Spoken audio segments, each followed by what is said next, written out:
Hello, everyone. Thank you for being with us. First, I'd like to introduce Chief Sam Taylor from as you know, the Lakeland Police Department. We gave you a briefing last night, and you will find that the information that we provide for you today is remarkably close to the initial information that we released. Of course, any information we release this early after an investigation of this magnitude is subject to modification because our detectives are still actively working this event. But before we start, let me show you some brief clips of first clip will be the initial find where the officer heard shots fired, saw them as one of them was running back into the car. Then there was a short pursuit. Then you'll see the second clip, short clip, where the officer was chasing the suspect, and the suspect ran around the corner, turned around, and shot at the police officer. And we will show you not only a couple of seconds of that, but we'll also show you a freeze frame so that you actually can see how the guy was not only not shooting back over toward the officer, but actually turned and squared off in order to shoot at him.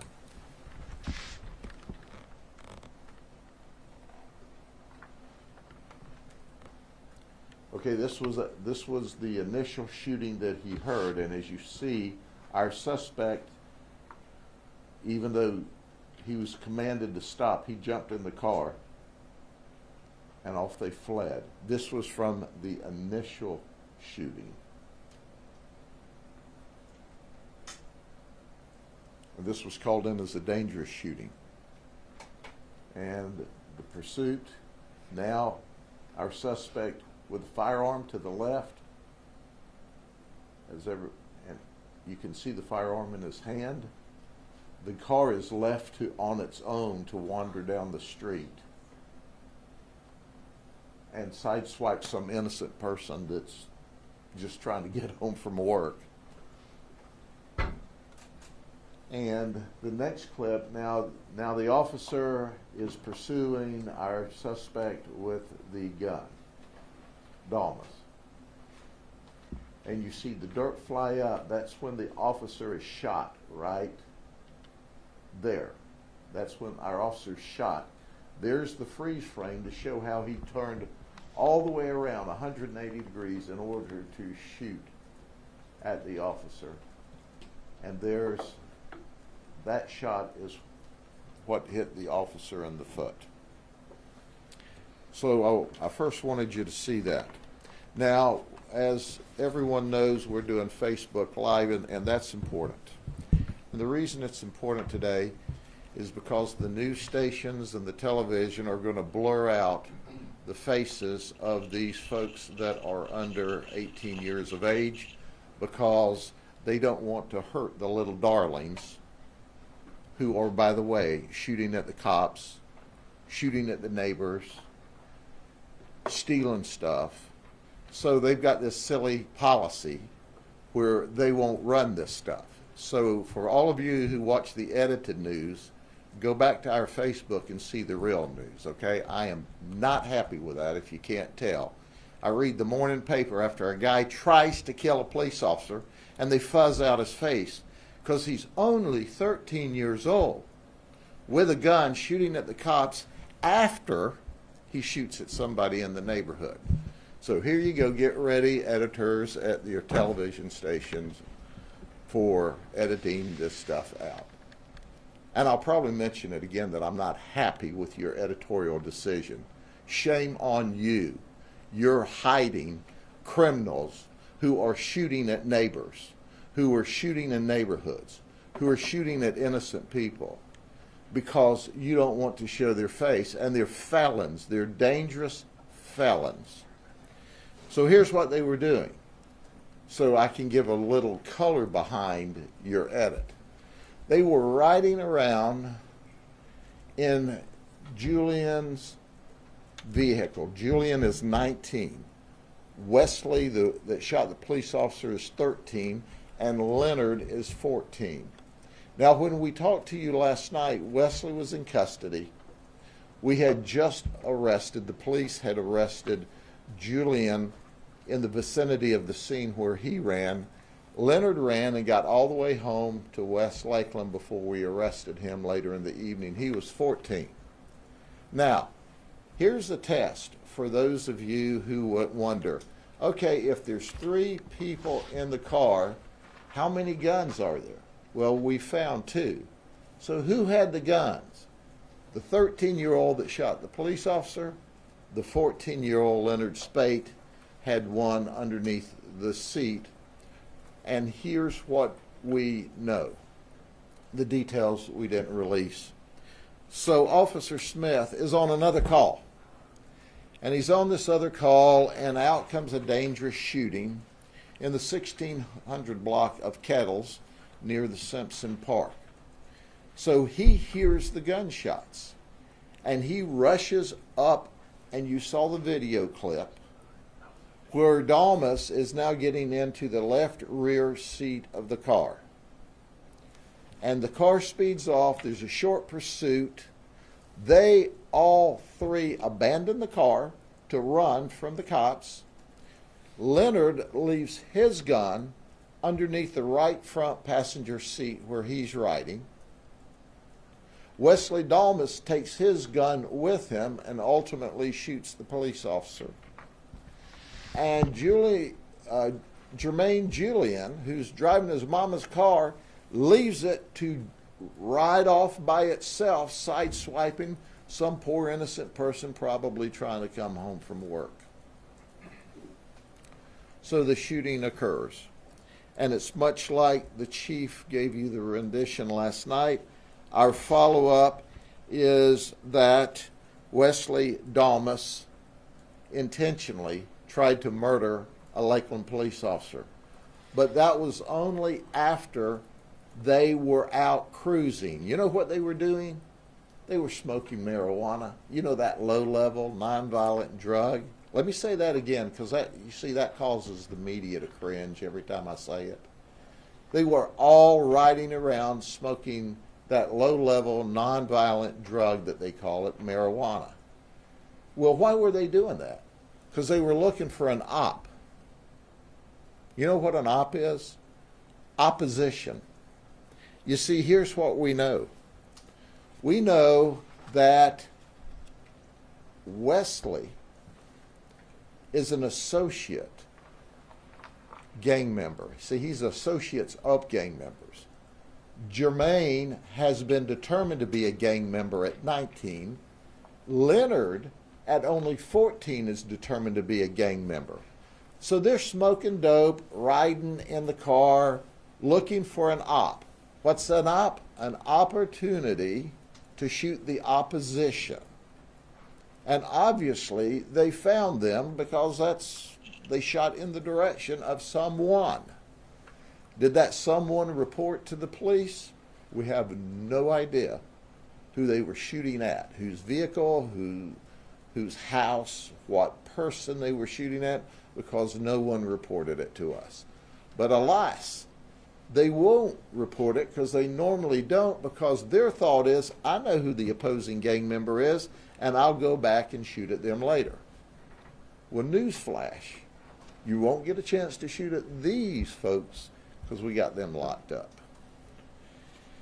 So now we know that, as the chief reported, the shooting, he turned and shot. He fled on foot again from the police officer. Subsequent to that, he ran around the corner of the next building and hid behind a bush.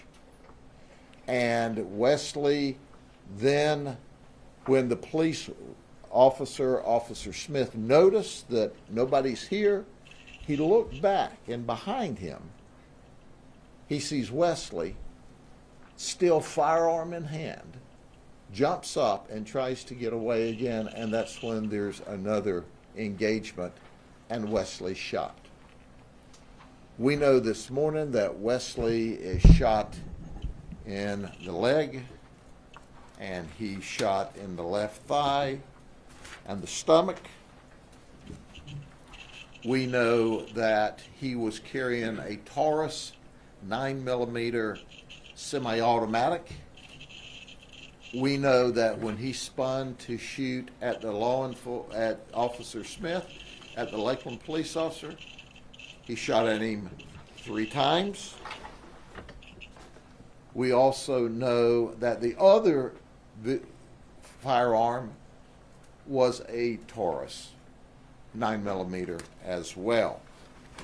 But you know what's interesting about this? Now I'm going to make another group of people not happy, but you should understand that when you leave your firearms in your vehicles at night, this is the thieves that are stealing them.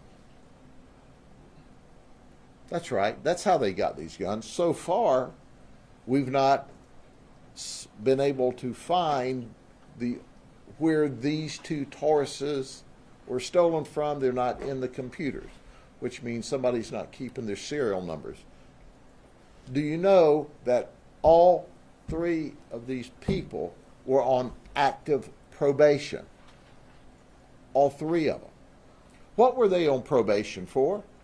Well, Leonard was with Wesley the night that they broke into or attempted to break into a car, and it turns out, we told you, the victim saw them breaking into the car. It was a neighbor, and sheriff's deputies arrested them.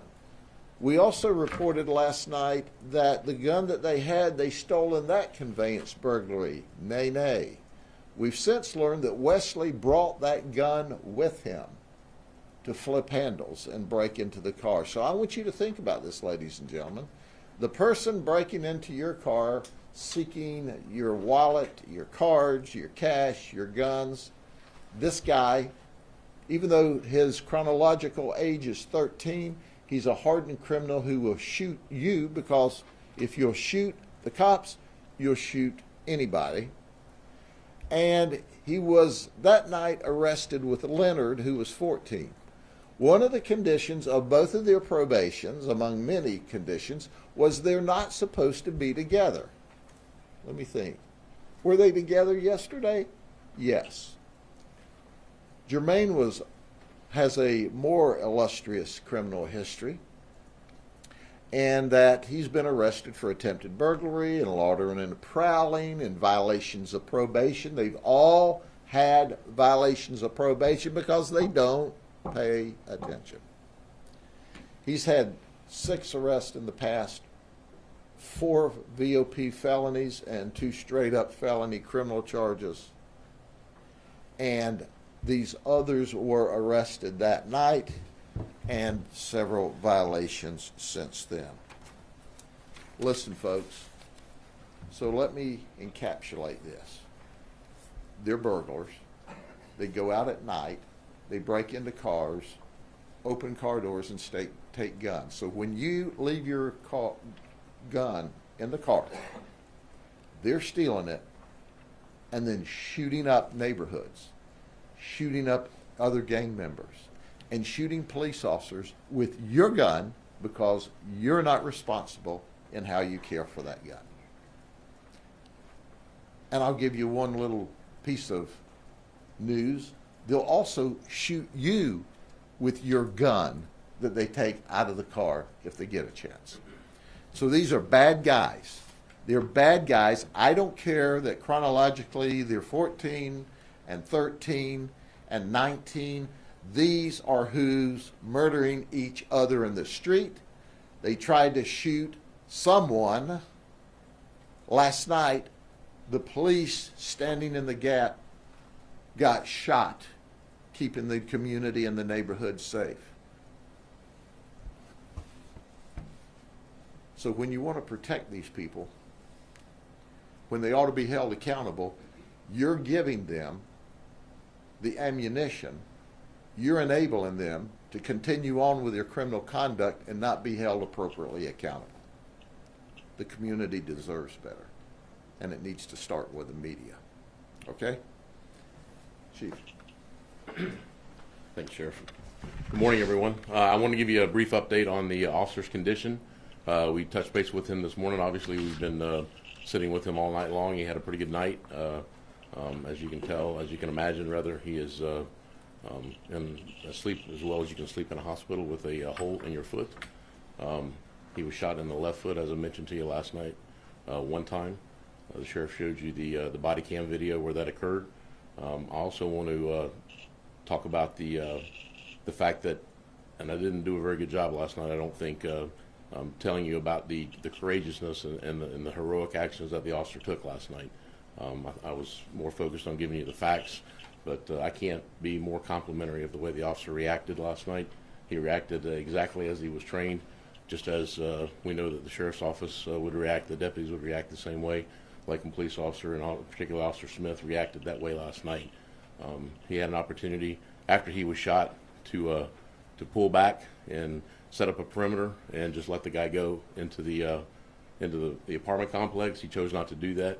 He continued to press the issue, and got Dalmas to lay up into the bushes, where he was ultimately able to flush him out and get him in custody after another gun battle. So what Officer Smith did last night was nothing short of heroic, and I'm very proud that he performed the way that we knew that he would when we hired him. So, but his condition is good.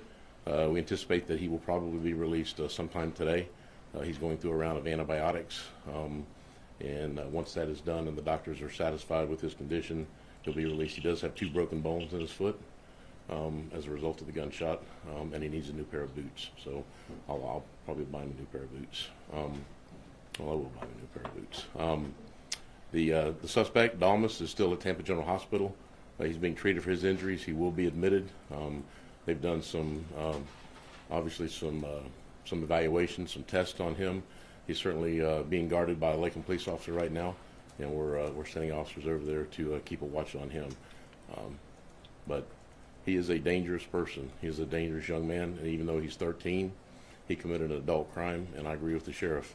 He needs to be held accountable to exactly for the crime that he committed. You can't be 13 and continue to get away with crimes like this, and I agree wholeheartedly with the sheriff. I do want to show you one photograph, which I think is instructive. This is shortly after they bailed out of the car and were running down the sidewalk. This is from the in-car camera of Officer Smith. It is a still photograph. He ran down the sidewalk, running east on the sidewalk, at which point Officer Smith tried to cut him off with his car. He turned around and ran back to the west. He's fortunate, and by he I mean Officer Smith is fortunate, that Dalmas decided not to just wheel around and shoot Officer Smith in the head, because Officer Smith had a lot going on at the time. He's trying to give instructions on the radio. He's trying to navigate his police car. He has a lot of things going on in the cockpit of that car, and he would have a difficult time getting his weapon out and defending himself. Fortunately, Dalmas decided to run. Instead of not engage him, he decided to engage him later. But this is a still photograph. For those that didn't see the video clearly, you can clearly see the handgun in his right hand that he's running with, and that's a still photograph off the in-car camera. So, all right. I also have some updates on some another call that happened in Lakeland this morning. I'll do that after the sheriff and I take questions. So if you have any questions, we'll be happy to stand for questions. So. When Officer Smith was already in the neighborhood, did he receive a call that there was a shooting in progress, or did he just hear the shooting and decided to pursue? Both. He was in the neighborhood dealing with another issue unrelated to this shooting. He heard the shots and then heard the call go out over the radio and started immediately heading into that area. It was not at Simpson Park. Some of the reports I read last night that you guys reported that the shooting occurred at Simpson Park. That is not correct. It did not occur at Simpson Park. It was actually probably about 2 or 3 blocks west of Simpson Park. Okay. Now, are these gang members or just gang affiliated? Like, what's the difference? Well, they're gang affiliated. They're not certified. There's a process they have to go through to be certified as a gang member. These guys just are not old enough probably to have gone through that process and the paperwork, but they're well on their way to be fully associated or fully identified gang members. They're just not there yet. At least 2 of them. Sorry. No. Is it possible these actions were trying to get that certification? I mean, is this kind of is that how this? Yeah, I don't know what right now we don't have that information, so certainly that would be in their mind, a check mark on their resume that they would probably present for certification, yes. Certainly a possibility. And can you clarify, obviously, at this point, Officer Smith does not know, obviously, the age of the child, correct, or the team that's shooting at him? He doesn't know, doesn't matter really. He doesn't know the age and he doesn't know their name, doesn't know anything about them. Look, Officer Smith just came to work yesterday like all the Lakeland officers do, like all of the Lakeland police officers do, and officers all over the state and deputies all over the state. He had no idea this was going to turn out the way it turned out. He had no idea that this individual that he was chasing. Now, he had a pretty good idea that the guy was violent because he could see the handgun, but he didn't have any idea the guy was going to wheel around on him and take a shot. Thank God he prepared just for that event in case it did happen, and he was able to address it the way he was trained to address it. But no, he had no idea. And you recovered the gun? We did. Okay, and do you know how many shots were left in the gun? Were there any shots left in the gun? I'll leave that up to the sheriff and investigators to talk about later if they want. So yes, we do probably have a pretty good idea, but they're still trying to firm that up just to make sure. How old is Officer Smith? And was he one of the ones that were recruited from New York? He did come from New York. He's one of the NYPD officers we recruited from New York. And I would get you the age. If I had to guess, based on my conversation with him last night, I would say late 20s, early 30s. Although he may be 50, just a young-looking fellow. So, anything else? Did you recover additional ammo as well in the car? Yeah, I'm not aware of any additional ammo that we recovered. So. We did recover spent casings from the right front where Leonard Spate was sitting. So it appeared that part of the shots that were fired then or some other time, he was sitting in the right front seat because the casings were all around where he was sitting. And keep in mind, we're still in the initial stages of the investigations. All of those questions will be answered later on. But what should be astounding to all of you, had these violent, dangerous criminals that were under the age of 18 been taken serious on the front end, then this event may not have happened last night. But when it's just like any other person, when you allow them to get away with it and allow them to get away with it, and they are in trouble for a felony, and you give them the gift of probation, and they don't follow the probation, and they don't follow the probation, and they're not disciplined, there's not a line, and they keep doing what they want to do. And yesterday afternoon, they were looking for somebody to kill. Did you hear what I said? And the police officer heard the shots and ran there to protect the community and ultimately got shot himself. But I am sick to my stomach of them going, oh, did you know his age? It doesn't make any difference. If you're old enough to hold a gun and point it at a cop and pull the trigger, you're old enough to be shot or to go to jail. Just saying. Were they dealing drugs? Not at that moment. We don't have any drug charges. They were just smoking drugs and looking for somebody to shoot at 5:30 in the afternoon.